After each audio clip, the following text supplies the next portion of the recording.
unexpected revelation. Chapter 1. The Unexpected Question. The air inside the press hall was thick with tension, a mix of excitement and anticipation. Journalists had gathered from all over, expecting the usual political discourse, election strategies, policy discussions, perhaps even a jab at the current administration. But no one could have predicted the question that would bring the entire room to a standstill. A reporter from a controversial online news site, known for its relentless probing into the private lives of public figures, stood up. Their voice was steady, but the weight of their words carried an unmistakable edge. "Mr. Trump," the reporter began, holding the microphone firmly, "there have been increasing rumors circulating on social media about your youngest son, Barron. Some speculate about his personal life, questioning his sexual orientation. Would you like to address these rumors?" For a split second, the air was sucked out of the room. Gasps rippled through the crowd.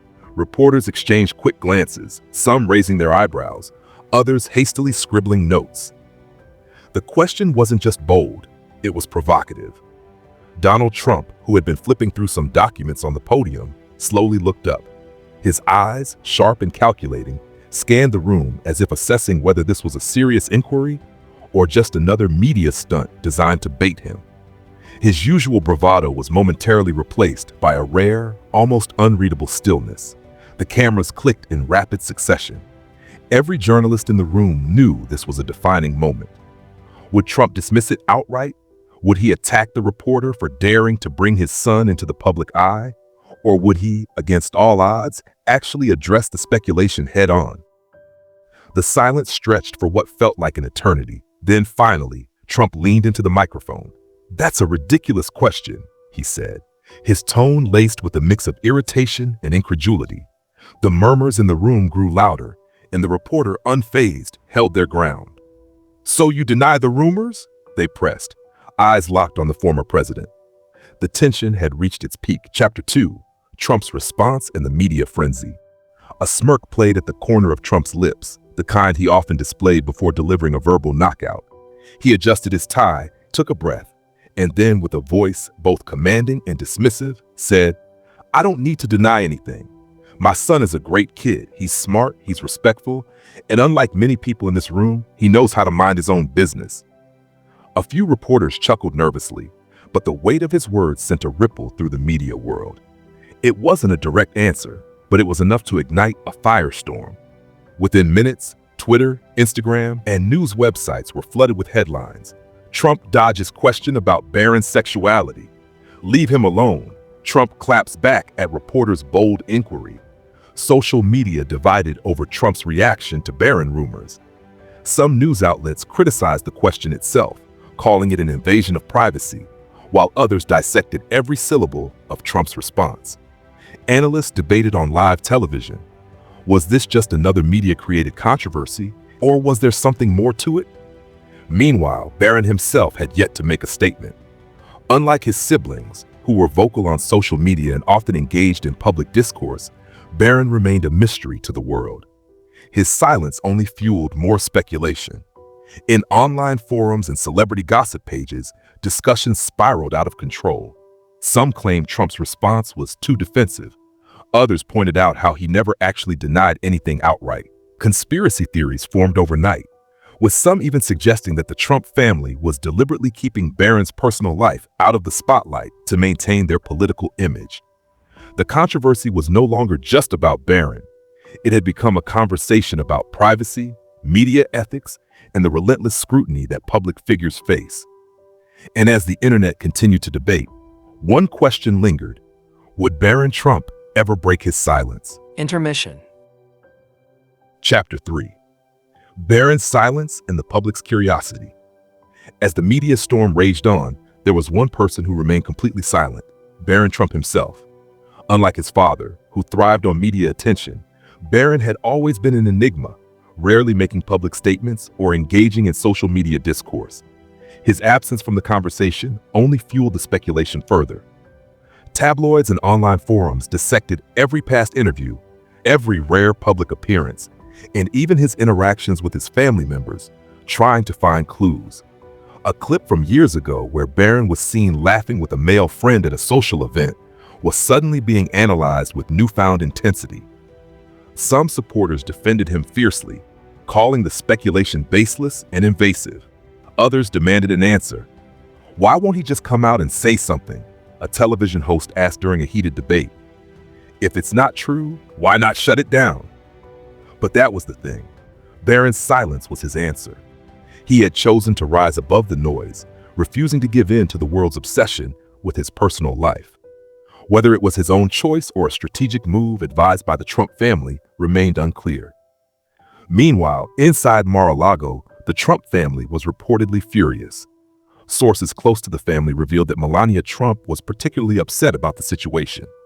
She had worked tirelessly to keep Barron out of the political crossfire, and now her son was at the center of a national media circus.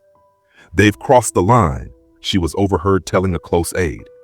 "This isn't politics anymore. This is harassment." Despite her anger, no official statement was released. The Trump family was playing their cards close to their chest, but behind closed doors, tensions were rising. Chapter 4. A new twist. A former classmate speaks out.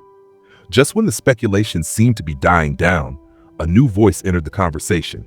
Someone from Barron's past. A former classmate who had attended the same prestigious private school as Barron came forward in an anonymous interview with a popular entertainment news outlet. The interview, titled "Barron Trump's High School Secrets: What His Peers Really Thought," sent the internet into a frenzy. The former student described Barron as reserved but charismatic and claimed that he had always been different from his siblings. He never really talked about politics or his family, the source revealed. He was friendly, but there was always this mystery about him. He never tried to impress people, never boasted about his last name. In fact, he hated being in the spotlight. But then came the statement that reignited the controversy. There were definitely rumors back in school. People talked, but honestly, he never confirmed anything. He just kept to himself. It was vague, but it was enough.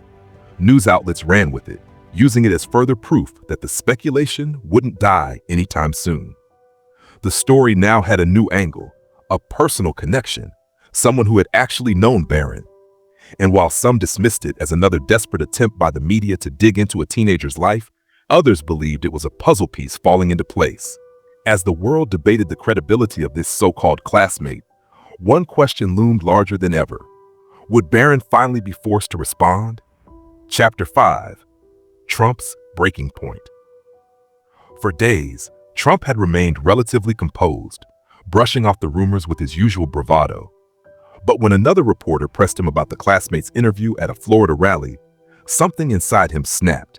With his signature hand gestures and fiery tone, Trump took the microphone and addressed the crowd directly. "They're going after my son now," he bellowed. "These sick people in the media, they have no shame. My son is a private citizen. He's not a politician. He's not running for office. But they don't care. They'll do anything to attack my family." The crowd erupted in cheers. Trump continued, pointing at the cameras. "You people are disgusting. You make up lies, you twist stories, and you think you can get away with it? Not on my watch." Within minutes, his speech was trending on social media. Supporters rallied behind him, calling for an end to the witch hunt against Barron. Meanwhile, critics accused Trump of dodging the question again.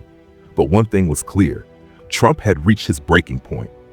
Behind the scenes, sources claimed that legal action was being considered against certain media outlets spreading the rumors. The Trump family was preparing to fight back. However, one person remained silent: Barron Trump. Chapter 6. The final word. Barron breaks his silence. Just when the controversy seemed to be spiraling out of control, something completely unexpected happened. Barron Trump finally spoke. For weeks, the media had analyzed his every move, reporters had chased his father for answers, and online speculation had only grown louder. But through it all, Barron had remained silent, refusing to engage in the chaos. Until now. A single post appeared on his rarely used social media account, sending shockwaves across the internet. It wasn't a long statement, nor was it an emotional plea. Instead, it was just a few carefully chosen words. "Believe what you want. I don't owe anyone an explanation." The internet exploded. Some saw it as a firm rejection of the rumors. a declaration that he refused to let the media define him. Others believed it was a cryptic way of neither confirming nor denying the speculation, keeping the mystery alive. Within minutes, hashtags like Barron Speaks and Trump Response were trending worldwide. The post was dissected by talk shows, analyzed by journalists, and debated endlessly across social media. But no follow-up came. Barron had said what he wanted to say, and that was it. Meanwhile, inside the Trump family's inner circle, the reactions were mixed. Donald Trump reportedly praised his son's independence, while Melania was relieved that Barron had finally taken control of his own narrative. Disclaimer: all characters and voices and images are fictional